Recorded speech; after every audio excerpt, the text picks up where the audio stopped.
Good afternoon, and welcome to the College of Arts and Sciences online information session for Math and the Natural Sciences. Joining us today are Professors Chris Butler from the Mathematics Department, Professor Gary Chottiner from the Physics Department, and Professor Mike Kenney from the Chemistry Department. They'll be here to discuss majors and minors in mathematics, statistics, astronomy, chemistry, geology, environmental geology, and physics. My name is Lynn Marie Hamill, and I'm from the Office of Undergraduate Studies. I will be taking your questions via email to be answered live on air. If you have a question, please send it to summerreghelp@case.edu with the subject line Info Session. If we do not answer your question live on air, we will follow up with you via email shortly. And now to your hosts, Professors Butler, Chottiner, and Kenney. Hi. My name is Chris Butler, and I'm going to spend a few minutes talking about the Mathematics Department and the different programs that we offer in the Mathematics Department. So, what different degrees can you get from the Mathematics Department? Well, we have 5 of them. I'm going to give them to you in sort of order of increasing rigidity. So we'll start from the most flexible and we'll go to the least flexible.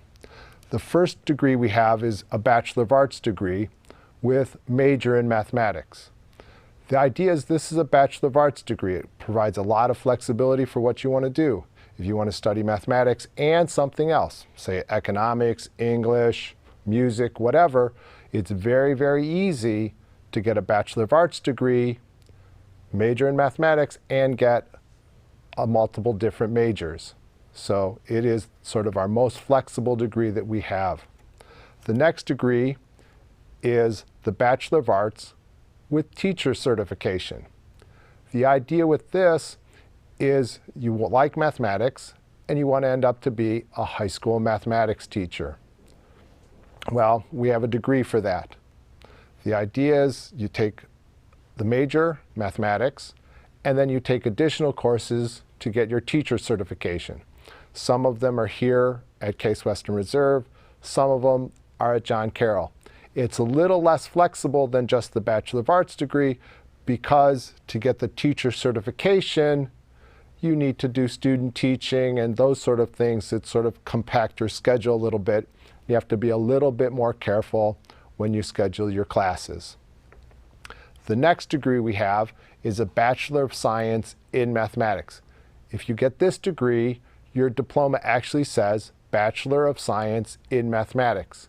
If you want to double major, you don't actually double major, you get what we call a dual degree. It's a little bit more complicated, a little bit more difficult.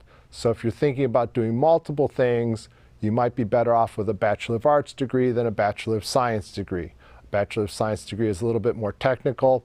We require, in addition to the mathematics courses, you actually also have to take physics, you have to take a science with a lab and a few things like that.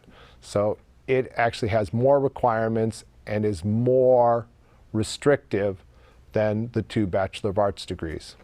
The next degree we have is a Bachelor of Science in Applied Mathematics. It's even more stringent than the Bachelor of Science degree in that in addition to the mathematics courses, you have to have it sort of an area of application, whether that's computer science, operations research, computer science, something like that. It requires more planning and more sort of structure to it. And the last degree, which I'm not going to talk too much about because Gary's here, is the Bachelor of Science in Mathematics and Physics. It's a joint degree between the 2 departments, which allows a student to get a lot of mathematics courses and a lot of physics courses also.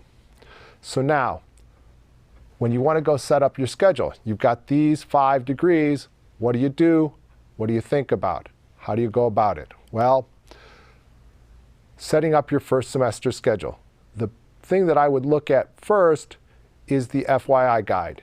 It has sample schedules for each one of the different majors, whether it be mathematics, physics, chemistry, astronomy, any of those. You go there, you can find your different degree, you look and see what the sample schedule says for your major or your interest. What you should be thinking about is setting up a schedule between 14 and 17 hours, 4 to 5 courses, plus phys ed. So now, how do you go about doing this? Well, I always think first you want to think about your general education requirements, your SAGES classes. That's going to be your first seminar. That will be taken care of. You'll need to work on that. Arts and humanities, you'll need to take courses in that area. Natural and mathematical sciences, well, if you're a math major, those are sort of taken care of for you. Social science, you have to take courses in that area. Certainly quantitative reasoning, if you're a math major, that's taken care of also. Global and cultural diversity, you need to take a course there. And one of the things that I sort of stress with all the students is try to get your physical education requirements out your freshman year. I've had several students that put it off, ended up to be a second semester senior and needed to take their physical education requirements then. It's not a lot of fun. So first take care of your general education requirements and then start thinking about your major requirements. Within the mathematics department, this is sort of a typical first semester schedule. You'll have your first seminar. That's a given. Next, your math class. Of course, you choose your math class first. You should sign up for Math 121 unless you have credit for Math 121. If you have credit for Math 121, you'd move on to Math 122. If you have credit for Math 121 and 122, then you'd move on to the next course, Math 223, and so forth and so on. Next course to think about would be Engineering 131. It's required for any of the degrees, the Bachelor of Arts degrees, the Bachelor of Science degrees, the Bachelor of Science in Applied Mathematics. It's a good class to take your first semester. Physics, if you're thinking about the Bachelor of Science degree, or the Bachelor of Science in Applied Mathematics, or the Bachelor of Science in Mathematics and Physics, you should think about maybe taking physics your first semester. If you don't want to take those, instead of taking one of those, you could sort of take care of one of your arts, social science, one of your general education requirements. For your fifth class, if you want to, you can take chemistry, geology, astronomy, take care of your science requirement. Certainly if you're a Bachelor of Science major, that makes sense. Or maybe if you're taking, first seminar, Math 121, Physics 121, and a foreign language, you're already at 16 hours. That would be plenty. You don't need to take more than that. With phys ed, that would be a full schedule with just 4 classes. So now, what opportunities are there within the mathematics department? Well, obviously we have some research opportunities. I hire what are called SI leaders. These are students that work with me in helping students in the first and second semester calculus classes. Of course, you could do junior year abroad or co-op. We also have a math club and a chapter of Pi Mu Epsilon, which is the National Math Honor Society, which you can get involved in. And one of the things that we're really proud of is our math competitions. We go to several competitions throughout the year. There's one every spring for the Mathematical Association of America that Case Western Reserve won the last 6 or 7 years running. So that's one of the things that if you're interested in math competitions, that you should see me and I can get you hooked up with the people that run that. Here are some of the different courses that once you get through calculus, we offer quite a few different things that you can take in the math department. I mean, you look through the list, things like knot theory, scientific computing, cryptology, math in the brain, math biology, information theory. There's an awful lot of variety in the math that we offer. Too many people think, what do I do once I'm done with calculus? What is there? Well, calculus is basically just the starting point. From there, it branches out to a lot of wonderful different classes. If you need more information or if you need help, there are 2 places that you should look. First off, the mathematics department has a website, or If you want to get a hold of me, I have to have the easiest email address of anybody at the university. It's just chris@case.edu, or, and this is much cooler than those guys over here, I have my own toll-free number, 1-800-659-MATH. So if you want to give me a call, I'm happy to try to help you out. And I'm going to turn it now over to Gary so he can talk about the physics department. Hi, I'm Gary Chottiner. I'm a faculty member in the Department of Physics. I'm also the academic representative for the department. I think all three of us are probably academic representatives for our respective departments. That means we're the experts that students turn to when you have questions about degree programs and courses, etc. Rather than guide you through our programs using a PowerPoint presentation, I thought I'd do that by showing you how to use our website, because almost any question you might ask has been asked before, and I've tried to post the answers to all of them on our website. If you don't find the answer there, by all means email me, and you'll see my email address on this website.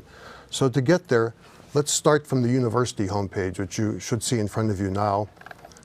And you would then move to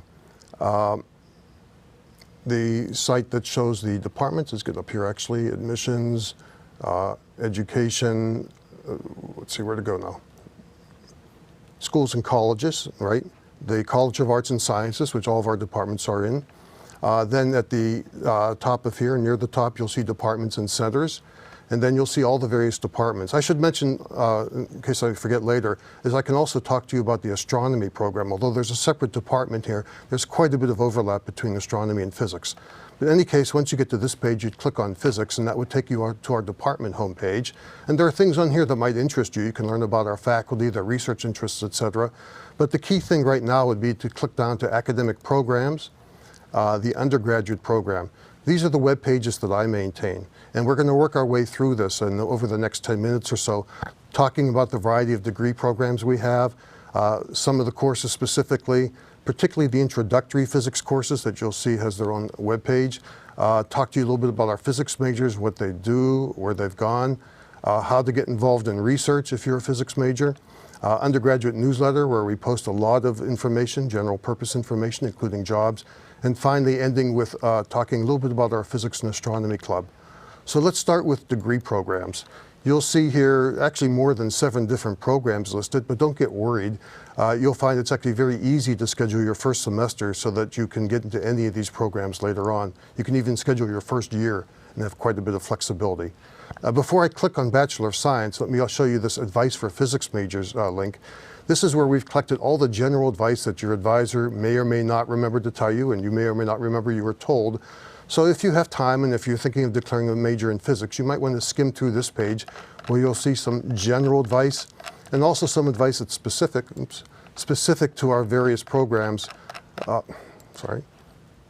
the Bachelor of Arts, the Engineering Physics program, the Math and Physics program, etc., getting into grad school, biophysics. So just some useful advice on those, but nothing you have to worry about when you're scheduling your first semester. So if we start with our Bachelor of Science, you'll see on each of these web pages a description of what the purpose of this degree is. And the Bachelor of Science is really designed for students who think they want to go on and be a professional physicist. And often that means going to graduate school in physics, but not necessarily. So you'll see some general purpose information. You'll see a listing of all the courses you'll eventually need to take, the semesters and years in which they're commonly offered, although this can vary. And maybe most interesting and most useful to you is at the bottom, a typical schedule. Now this can vary, of course, depending upon what other credit, AP, transfer credit, and what your interests are. But typically, someone interested in majoring in physics would schedule Physics 121, unless you happen to have AP credit, etc. I'll talk about that. Or you receive an invitation into an enhanced version of that course. There are enhanced versions of both physics and math courses. And that's Physics 123, and I'll say a little bit more about that in a moment. You would then schedule your math course, and if you don't have credit for any math, that would be Math 121, and if you do, then might be Math 122 or 223, etc., or an enhanced version of math. Chemistry gets just a little bit more interesting because you have a choice of Chem 105 or Chem 111. We normally recommend that physics majors do Chem 105 and 106 in the following semester. However, you have an option of taking a different version of chemistry, Chem 111 and Engineering 145, which the School of Engineering requires for their majors, but the physics department is neutral. You can pick either. If you are certain you want to do a BS or a BA in physics, you might as well do Chem 105 and 106. We think it's a little more appropriate for physicists. If you're at all tempted by any field of engineering, and particularly engineering physics, then you should pick Chem 111 or Engineering 145, because we can't relax that requirement. That's a School of Engineering requirement. So those are the three main courses. You also, of course, have a SAGE's first seminar that'll be handled separately. And then there's one open elective I want to say more about, a one-credit open elective, which is Physics 166, and I'll come back to that in a moment. I should point out that there's room for another 3 credits, maybe a humanities and social sciences course if you want to take an additional course, but that's not always advisable for a freshman to take as many courses as you possibly can your first semester. So that's the Bachelor of Science in Physics. I won't go through all of our degree programs. Let me just mention that there are a couple of variations on this, a math-physics concentration. Now that's the physics department saying what math you might need if you want to do physics, probably theoretical physics, and the biophysics concentration. If you click on either of these, you'll see basically the exact same first semester, Physics 121, Math 121, Chem 105. So don't worry about those variations for scheduling your courses this summer. You'll see the mathematics and physics program that Professor Butler mentioned. This is an interesting program in that it's shared by both departments. You can declare a major in either department and you're a member of both. The good news is that once again, it's the same 3 courses that you would take your first semester. So you don't have to worry about whether you want the math and physics or the math concentration or the BS. Just take these 3 courses in the first seminar and you'll have time to talk to people and learn more about your options. The engineering physics major is actually a degree given by the School of Engineering rather than the College of Arts and Sciences. It has its own separate academic representative, Professor Singer, who's a member of the physics department, but he runs this program. So the website is set up just a little bit differently. But again, if you scan down to the typical first year, you'll see Chem 111, you have to do that or should do that, Math 121, Physics 121, etc. And this will also prepare you for any of the engineering disciplines. So you don't have to worry about whether you're going to do a BS in physics or engineering physics or engineering. You can go in any of those directions if you start in this program. Okay. We also have a Bachelor of Arts degree, which is meant to be our most flexible degree. You can learn more about that if you like. Again, you would start off with physics. Let me go down so you can see it. You would start off in your first semester with physics. You have an additional option, but I wouldn't really recommend Physics 115. That's a life science version, algebra-based, but you can do it. Math, and we allow more flexibility in your intro science. It could be a geology course, it could be an astronomy course, etc. But frankly, I'd recommend chemistry because then that lets you move into any of the other degree programs. But that's a personal decision that you can make with an advisor. So those are our degree programs, most of them at least. Let's back up now and I'll just quickly look at our course descriptions on the website. These are the same thing you'll find in the general bulletin, so I don't want to focus on any of them. I've posted it here, or I've skipped to here, for one purpose, and that's just to show you Physics 166. There's a link to a sample syllabus on the website, and I just put that up a week ago. If all you saw was intro physics, the first year of physics, you might think that professional physicists slide blocks down inclined planes for a living, and that's not what we do. Actually, at the suggestion of our upper class physics majors about 8 years ago, they said we should have a class that they could see as a freshman, first year student, that actually gives them a better feel for what you do if you declare, what you could do if you declare a major in physics. So we created Physics 166. It's a 1-credit pass, no pass course, minimal amount of work required, because we want to make it easy. We don't want to have you do an additional difficult course your first semester. It's actually offered both semesters, but we recommend freshmen take it their first semester if you can. And so if you were to skim down the list of topics here, you'd see all the interesting things physicists do, the shape of space, but global climate change, photovoltaics, practical things. Professor Ruhl actually does his experiments at the South Pole, looking at the cosmic microwave background, quantum computing, dark matter. Physicists work in the art world, at art museums, etc. They also work in the business world. They work in biophysics, etc. Lots of things you can do. And this course will give you a sense for that. It will also let you meet a lot of the physics faculty members your first semester, and perhaps give you a leg up on finding a research position or a senior project with one of them later. Going back to the earlier page, intro physics is something that may concern you. What physics course should you start out in? What are the options? What about my AP credit or proficiency exams, etc.? The answers to all those questions are probably located on this webpage. So you can see descriptions of the difference between Physics 121 and 123. There's a link here to a document that says, is Physics 123 right for you? Now, Physics 123 is an invitation-only course. You have to receive an invitation in order to enroll, or a permit. And the formal prerequisites are listed on this website. Now, your SAT score is greater than 730, et cetera. You must have a high school physics and calculus course in your background. And this course is enhanced because there's an assumption made that you understand these things and can work with them easily. It shouldn't be any more difficult, no more hours required, but you need the background to succeed in it. I should mention that perhaps only half of the physics majors, people who eventually declare physics, go through this course. So there's nothing at all wrong with going through Physics 121. Another fraction, 10 or 20%, skip the first semester of physics altogether because of AP credit or transfer credit.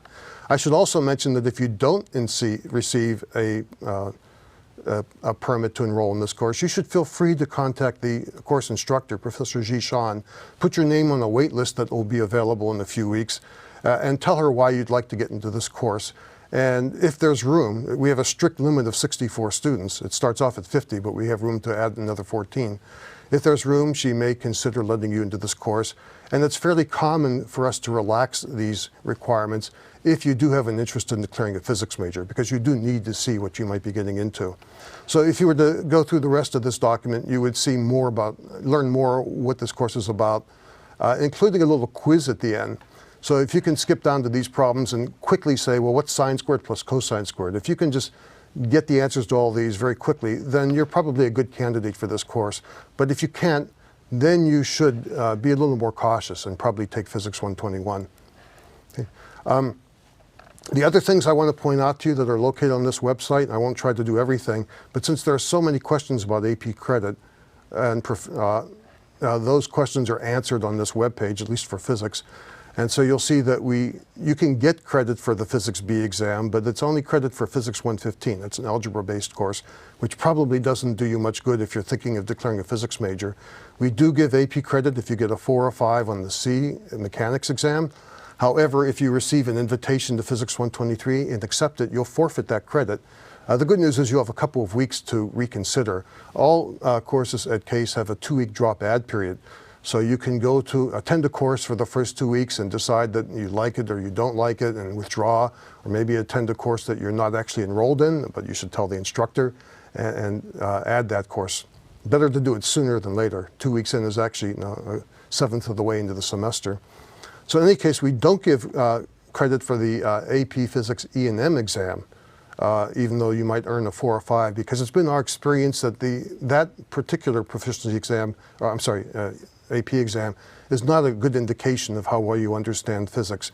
But don't worry, if you do think you understand mechanics but didn't receive AP credit, or you understand E&M and we just didn't give you AP credit, there's another way to get credit for the course. And this is true for all the intro courses in the sciences, math, chemistry, etc. And that's to take a physics proficiency exam or math proficiency exam, etc. And so we have a website that just tells you more about that exam, including the date. This year it's on Thursday, August 23rd from 8:30 to 11:30. And on this website you'll find the material that's covered on the exam, all the way down to a sample exam for each course. So you can see, well, what would I have to do to pass a Physics 121 proficiency exam? And you can get some practice with it before you decide whether you want to try it. So going back to our department website again, let's move down to physics majors at CWRU. You have to be connected to CrewNet or via VPN to CrewNet in order to see everything on this page, because it contains all the email addresses and pictures of our majors, JGAR, et cetera, and ways to contact them, which you can only do if you are connected to CrewNet. What I really want to show you there, maybe I'll mention first that we also have all of our alumni up here, going back to 1912, okay, before there were email addresses. But more interesting than this will be our alumni destinations. So since I took over my role as academic rep in the department in 1999, I've collected this information. Where do our majors go after they graduate? So you can go to this page and you can see the variety of things our majors actually have done. Maybe 75% go off to grad school, but not always in physics, often in material science or electrical engineering or med school, things like that.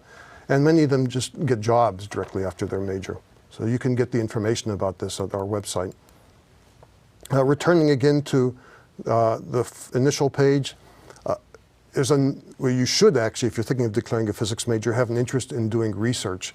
That's what physics is really about if you're going to be a professional physicist. It's not a history of physics department. There are such things, by the way, history of science, history of technology departments and courses. But doing physics means doing research in physics, and that's what our degree programs are designed to do, is to teach you to do research in physics and get you to that stage. That doesn't mean you necessarily should start off as a freshman doing that. There are lots of things that you have to worry about as a freshman, courses. There are lots of other activities and interests that you may have and things you can get involved in that pay, such as being a supplementary instructor and helping other students learn physics. That's also an important skill for anyone who is thinking of a career in physics.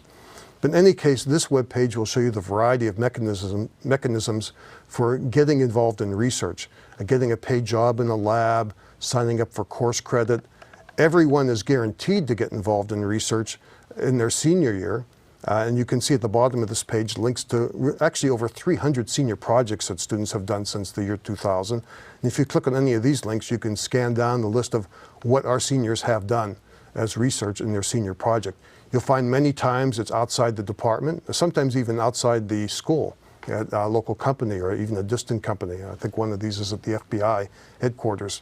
So you can click on some of these links, call up a poster or paper, and see what sort of research our students do. Also, I want to point out that many of these students whose research you'll see on this page did get involved in area as a junior or senior and sometimes as a freshman. So I wouldn't rule that out. If you want to get involved in research, the main advice I'd give you is, steel yourself and go talk to people, go talk to faculty members.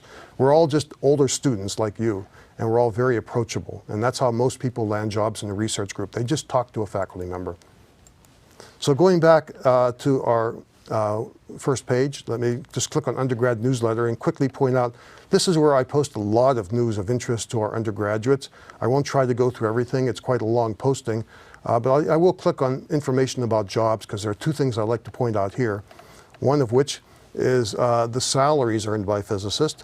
The U.S. Bureau of Labor Statistics collects information about 800 different possible careers, and they just updated it a week or two ago. And I found this on the web, that of the 20 highest paid occupations, 2 of them go to physicists, or mathematicians or chemists and biologists, et cetera, in one case. So physicists are the 19th highest paid occupation. Natural science managers, which usually means you have an expertise in natural sciences or mathematics and then become a manager, are actually the 11th highest paid profession. So you may like to hear this. Your parents will certainly like to hear that if you're thinking of declaring a major. The other link I'll just point out, because I think it's particularly interesting, is information about who has hired physicists. Because often people are concerned about declaring a major in math or physics and to some extent chemistry. What can I do with that degree?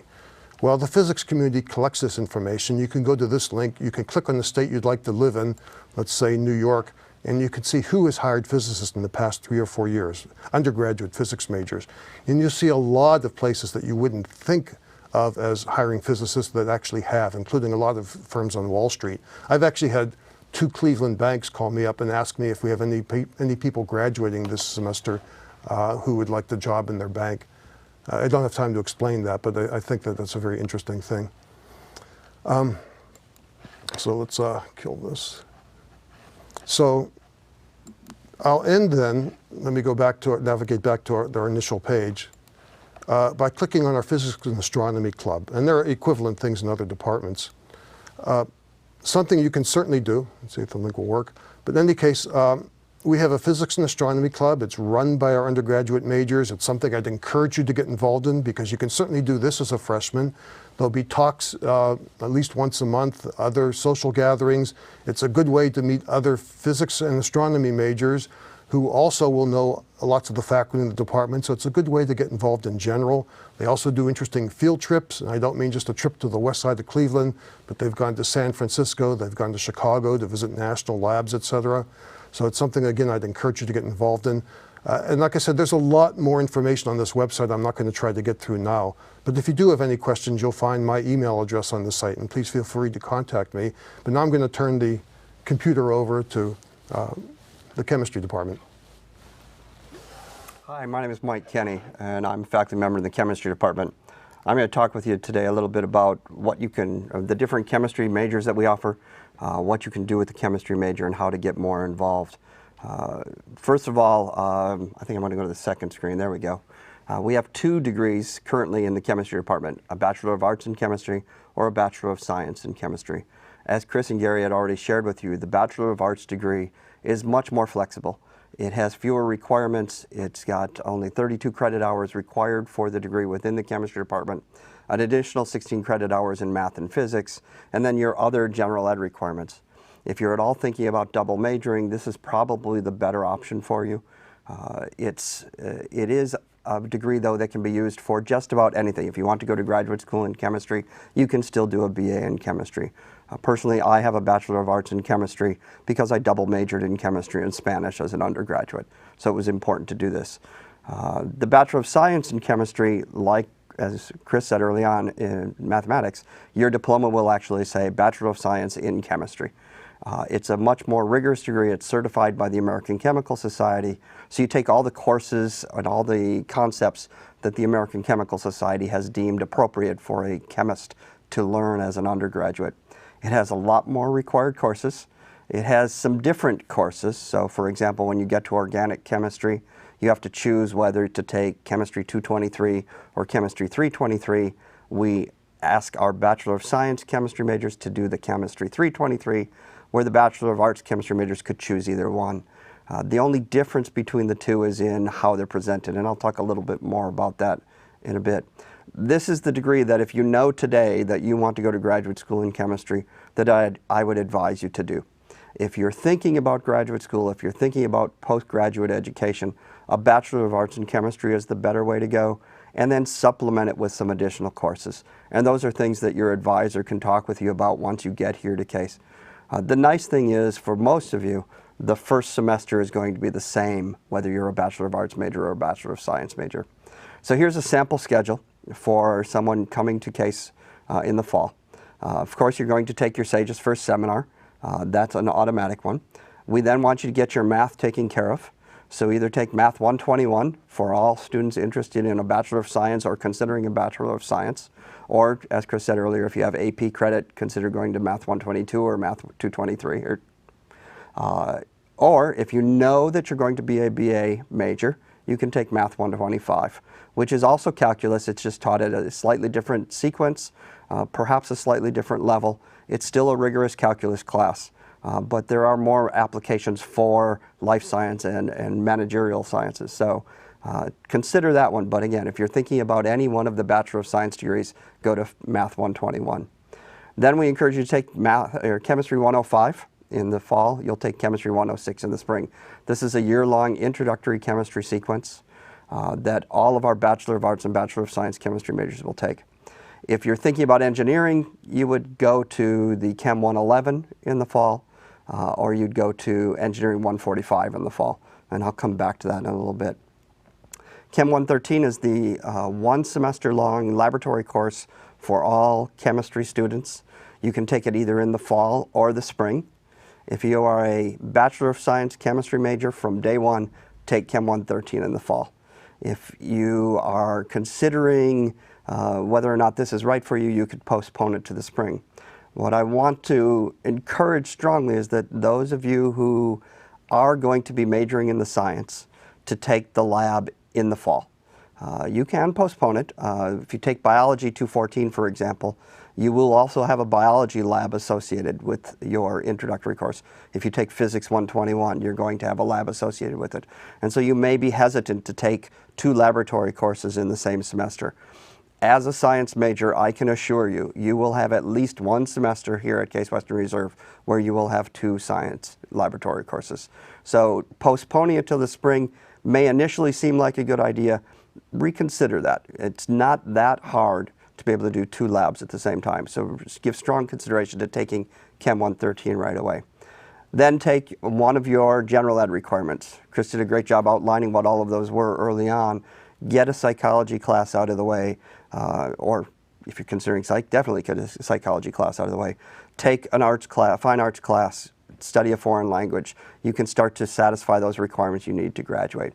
And all of us are going to tell you, take your PE classes.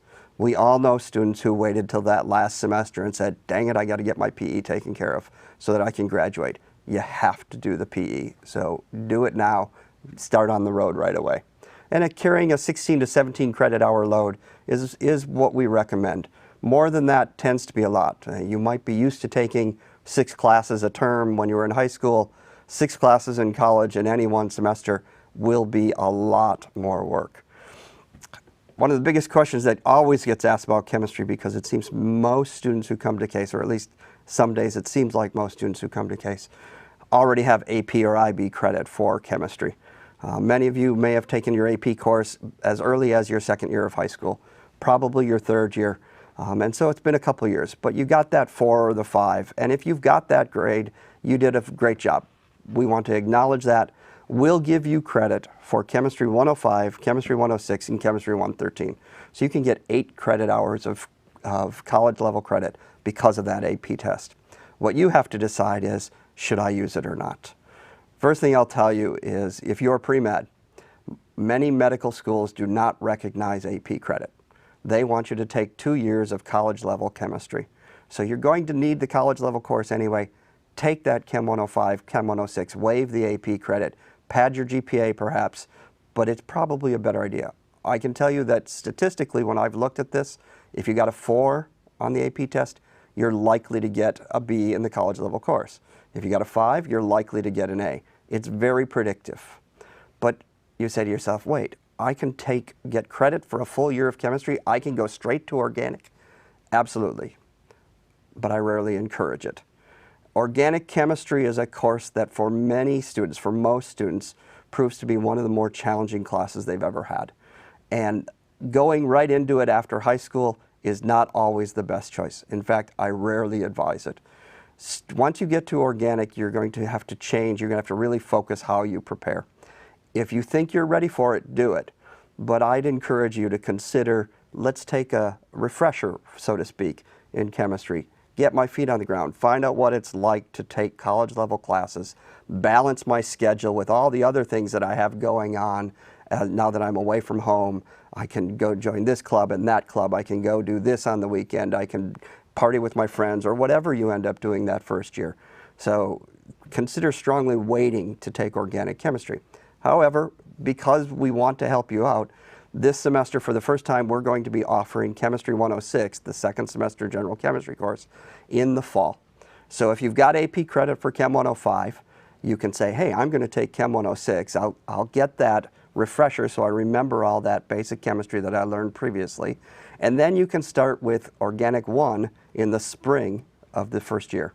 We'll then offer Organic 2 in the spring of the in the fall of your second year. So you'll be all done with chemistry, with your organic chemistry, by the middle of your second year of college, which is a rather enticing kind of thing. We're offering Chem 223 that semester, or in the spring of this year. And Chem 223 is Organic 1, Chem 224 Organic 2. The other organic chemistry course that we talk about, the one we want our BS Chem majors to take, is Chem 323. It will only be offered in the fall. There isn't any plans right now to offer it both semesters. The major difference between the two is, let me step back. Chem 223 is a traditional organic chemistry class that you would get at just about any university in the United States. Many universities use the same textbook.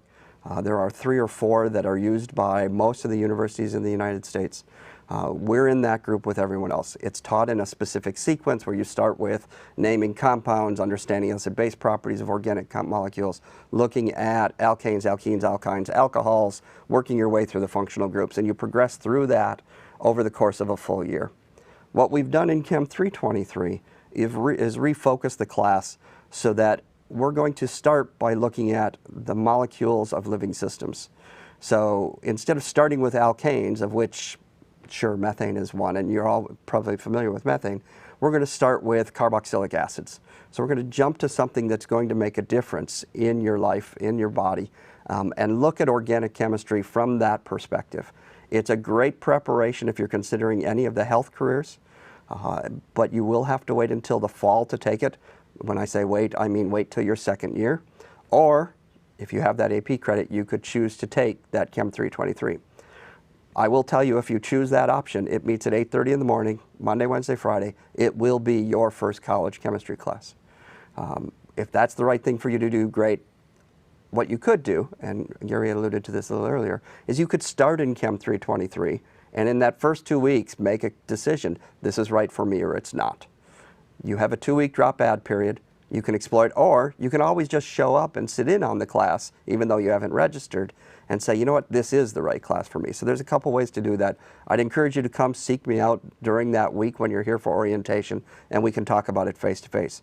For your registration that starts in a couple weeks, make the choice that you think is right for you at this time, and then we can always modify your schedule if we have to.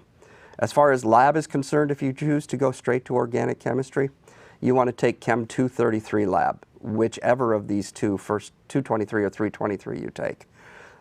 BS Chem majors, when you read the chemistry department website, it'll talk about Chem 322, which is a 1-semester organic laboratory course recommended for our BS Chem majors.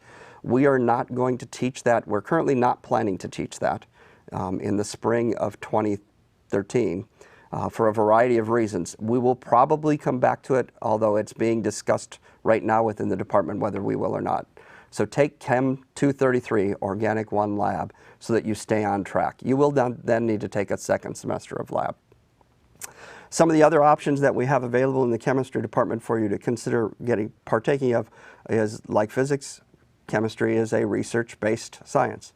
We want you to get involved in research. At the same time, getting involved in chemistry research, you need some basic tools, and one of those basic tools quite often is considered to be organic synthesis. So it's a little bit harder to get started in chemistry research that first year, but not impossible. What I always encourage my first-year students to do is to investigate the options that are available. Look at the websites of the chemistry faculty. Look at the research they're doing. If you see something that interests you, do a little bit more digging. Find out what that research is about. And then make an appointment to go see that faculty member and talk with them. There isn't a faculty member in the world who doesn't want to talk about the research they're doing. They'll sit with you, they'll talk about what they're doing, they'll help you understand more of what it is. And that's how you can introduce yourself to find out, is there a fit for you within that research group. The other thing is the medical schools located here at Case are also looking for researchers, undergraduates to help them do their work. So there are other opportunities at the medical school. Again, once you get here, we can sit down, we can talk about how you might want to do that. It's not something you'd register for at this time, but it is something that we can talk about in the course of the first couple of months once you get here to Case. Another opportunity is we have like the other disciplines talked about here today, there is a special club. Alpha Chi Sigma is a national professional fraternity of chemists, chemical engineers. It's open to anyone who'd like to join. They're a great group of students. And for the last couple of years, last spring, they took a trip to Washington, D.C. Last fall, or a year and a half ago, they went to Washington, D.C. again, both times to participate in the National Science and Engineering Festival. So they do quite a bit of things. They also are doing hands-on demonstrations regularly at the Great Lakes Science Center, so you can get involved in that. And then a personal plug is I have a group that we call Education Theater that does hands-on science in local schools, and we're always looking for people who are interested in joining that. Like the rest of the gentlemen here today, please give us a call, email us if you have any questions, and we're happy to help you out as you plan your schedule for the upcoming fall. Great. That's a lot of great information, you guys. I just want to remind our listeners that if you do send an email to summerreghelp@case.edu, we'll be able to respond to your emails online. Or we'll get back to you later. We do have a few emails in already, and we must have the math majors out there today. So we've got 2 questions for math, so I'll give you one at a time. So we have a student who is interested in doing a BS in math, but wants to go to medical school. How easy is that to do, and what classes would you recommend in their first year? Certainly, it's easy to do a BS in math and go to medical school. The idea behind medical school, it doesn't require a specific major. You can major in anything and go to medical school. You need to make sure that you take care of the pre-med requirements, which are biology, chemistry, physics, but there's enough flexibility even in the BS in mathematics that you can do that and go to medical school. I mean, you've already had to take some physics, some chemistry already with the BS degree. You just need to take a little bit more chemistry and you should be fine, and the biology. So there's no problem with doing a BS in math and going to medical school. We've had several students do that. Great. Now we have someone who's interested in double majoring in math and economics and wants to know how to manage their schedule as they're putting it together and balancing the two different majors. With the bachelor in math and economics, you could do it one of two ways. You can do the BS in math and then the degree in economics, or BA in math and the degree in economics. I might recommend doing the BA because that way you just have to satisfy the two majors. Also with economics, they state that you only need Math 125 and Math 126, where I would recommend that you take Math 121 and Math 122, because if you wanted to go on to do graduate work in economics, they actually want you to take a multivariate calculus class, and it's much easier to take our Math 223 class after having taken Math 121 and Math 122. So your first semester schedule, I would say you'd take your first seminar, your math course. I would take an intro economics course, and maybe another course, whether it be physics or chemistry or something like that. So certainly it's doable regardless if you do the BS or the BA in mathematics. Thank you. Now we have a student who's not sure if they want to be a chemistry major or a chemical engineering major. So what courses should they take in their first year, and how easy is it to change from one to the other? If you're at all considering engineering, then I would tell you you need to take Chemistry 111 and Engineering 145 as your year-long introductory sequence. The School of Engineering has certain core courses that are required, and Chem 111, Engineering 145 are two of those courses. It's very easy actually, after taking that year-long sequence, to change over to a major in the College of Arts and Sciences. If you take Chem 105 and 106 though, and then move to the School of Engineering, you will still have to take Engineering 145. The School of Engineering will recognize Chem 105 and 106 in lieu of Chem 111, but you've taken two courses instead of one. Chem 111 is a 4-credit-hour course, where Chem 105 and 106 are each 3-credit-hour courses, so take those. The other thing is definitely make sure you take Math 121 and not Math 125. The School of Engineering, to the best of my knowledge, does not recognize Math 125 for any of their majors. So take Math 121, Chem 111, if you're an engineering major, perhaps Physics 121 at the same time, although it might make sense to wait until the spring to take that. You'll have your SAGES class. You'll need a computer programming class, ESIS 132 or Engineering 131, that you can take in that fall semester too. But it would be Chem 111 and Math 121 for sure. Great. Now we have some questions about labs, so maybe Professor Chottiner and Kenney can both respond to these. So as people are starting to look on their schedule, they're seeing that Physics 121 and Physics 121L are different. Are they different courses? Do you have to take them at the same time? And the same thing goes if you can address them with chemistry. Do you need to take the labs, for example, the OChem lab, when you're taking the OChem class? And how does that work? Okay, well, I'll start off talking about the physics labs. The physics is an experimental science. I think a lot of people don't appreciate that. You hear a famous physicist and think of Einstein or Stephen Hawking, but about 80% of all practicing physicists are actually experimentalists, as am I. So we consider labs to be very important, and it's actually part of the course. It's not a separate course that you can take or not take. And so when you register for Physics 121, you actually normally register for the lab, and then that puts you into the lecture, and all the students are in the same lecture. So you would normally set your schedule by deciding which of the labs best fits your schedule. So, and you should have options. We'll have lots of labs available. So pick a lab time, day of the week, morning, evening, afternoon, and then you also enter the lecture. So that's about all there is to say about the physics labs. I'll tell you about the chemistry because we have a different take on it. While chemistry is also an experimental science and lab is extremely important, we've chosen to make the lab a completely separate class from the lecture. So you would register for Chem 105, 106, or if you're ready, organic chemistry, and you would register for the lab separately. Is there a requirement that you take the lab at the same time you're taking the class? No, there is not. Do I strongly encourage it? Absolutely. The lab helps to drive home the concepts you're talking about in class. You're applying what you're learning in the laboratory, and so taking them at the same time is to your benefit. Because of the way we've structured Chem 113, the Intro Chem lab, you can take it either semester. It's very general topics, and we emphasize those concepts as we're teaching the lab. So that one's somewhat unique. When you get to organic, though, I strongly discourage you from taking the lecture without the lab. You should take those simultaneously. The lab for the Chem 233 lab, the first semester lab, is very closely tied to the Chem 223 and Chem 323 lecture. So take the lecture and the lab in the same semester.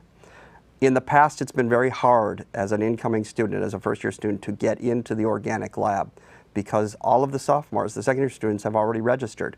Many of those labs are already closed, and so you may be tempted to take the lecture and then wait and take the lab. Again, you can do that. It's not always in your best interest. I don't encourage it. So look carefully, see if you can get into the Chem 233 lab this fall. And if you can, great. Chem 113, try and take it in the fall, but you can wait till the spring. Now, this is a somewhat related question, maybe more for the math department, but we have been getting some emails in recently about what the recitation section is. People were looking at Math 125 and didn't know if they need to, how to register, they needed both. So maybe we can discuss a little bit about the recitation. I think any of you guys have those in your departments. Well, I'll start by talking about the math. With math, most of the intro math courses, Math 121, 122, Math 125, Math 126, meet 4 days a week. They have, some classes have 4 lectures a week, some classes have 3 lectures and a recitation, depending on the way the course is structured. Math 121 has 4 lectures a week. Math 122, it's scheduled as having 4 lectures, where Math 125, it has 3 lectures and 1 recitation, where on Tuesday, the course is divided up into smaller groups and you meet there and you take a quiz during that Tuesday section. So for math, depending on the course, you might have 4 lectures a week or you might have 3 lectures and 1 recitation. Chemistry, physics? Chemistry, the only recitation. There is a separate 1-hour lecture associated with all of our first and second year lab courses. And so when you register for the lab, you'll sign up you'll get 2 credit hours for it, and you will attend a 3-hour lab session and a 1-hour lecture section. You have to take both. Chem 105 and 106 do not have a recitation. There are 3 hours of lecture a week. Chem 111 has 4 hours of lecture a week. Engineering 145 also is a 4 credit hour course. And Engineering 145 has 3 hours of lecture and then a recitation section, so they break you into smaller groups.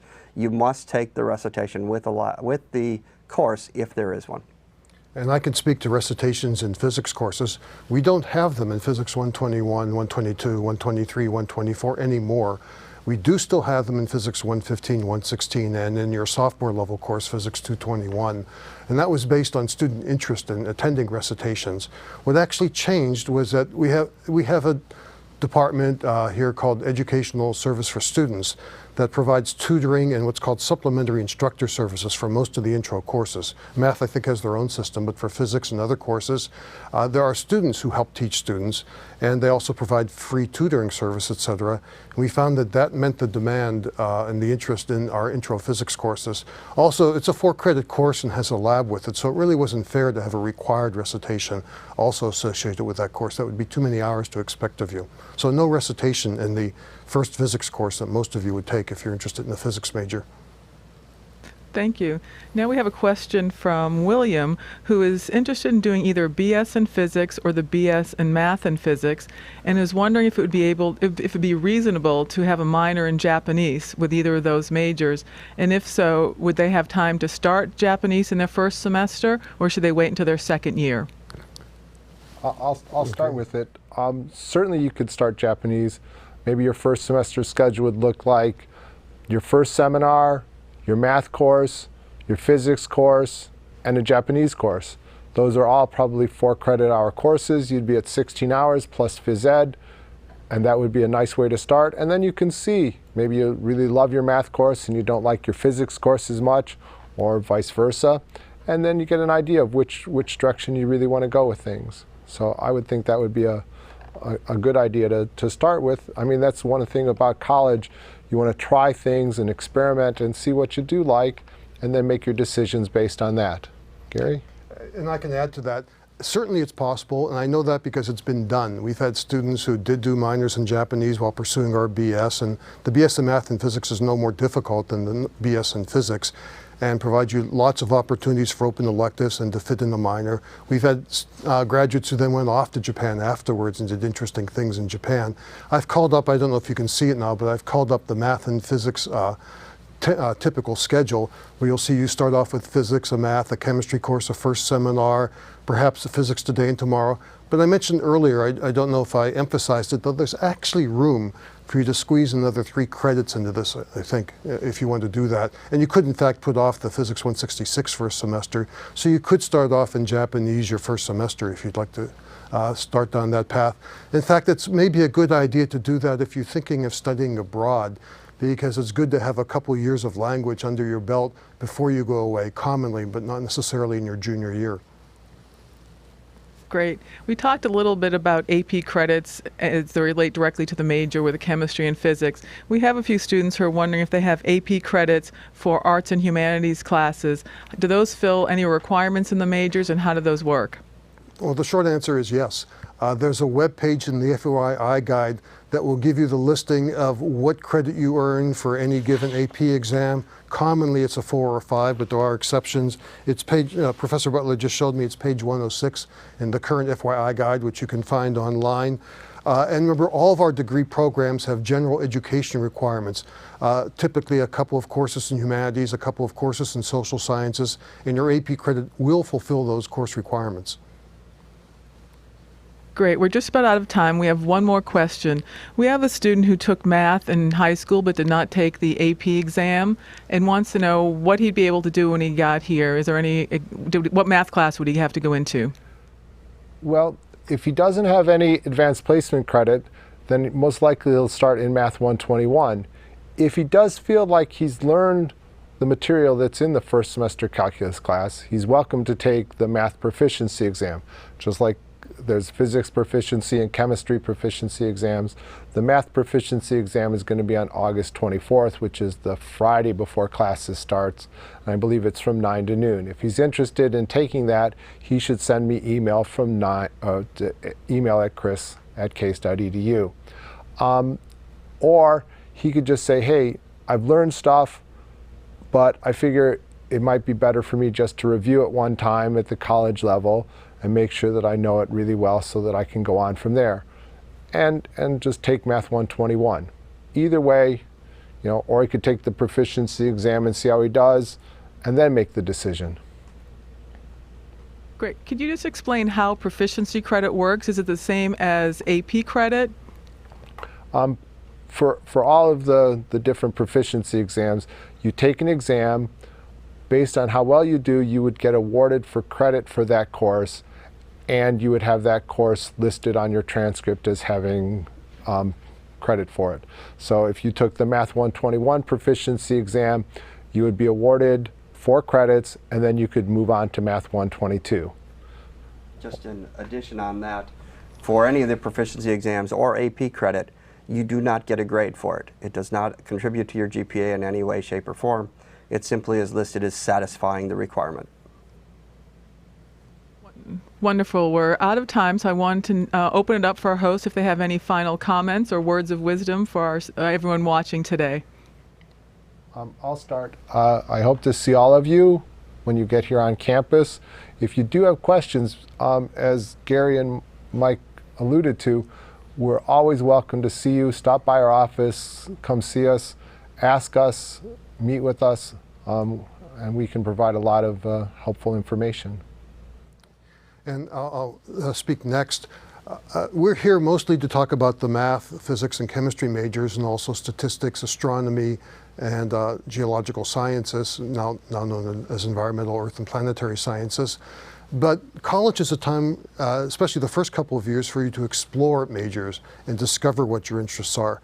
I think that our institution, CWRU, is an excellent place to explore different majors, investigate combining majors. There are lots of good things you can do, easily combine math and physics, or do BAs with math and chemistry, etc. And it's great if you come here and you're certain you're going to be a physics major. Of course, we love that. But try to keep your mind open to all the things that you may discover once you come here. What I'm going to say as advice is, I drink coffee. Call me. Let's go have coffee at the Starbucks. And we look forward to seeing you. Thank you, Professor Butler, Chottiner, and Kenney. We got to most of our emails today. If we did not respond to your email, we will respond to you shortly. I just want to remind students that we have 2 more online information sessions coming up.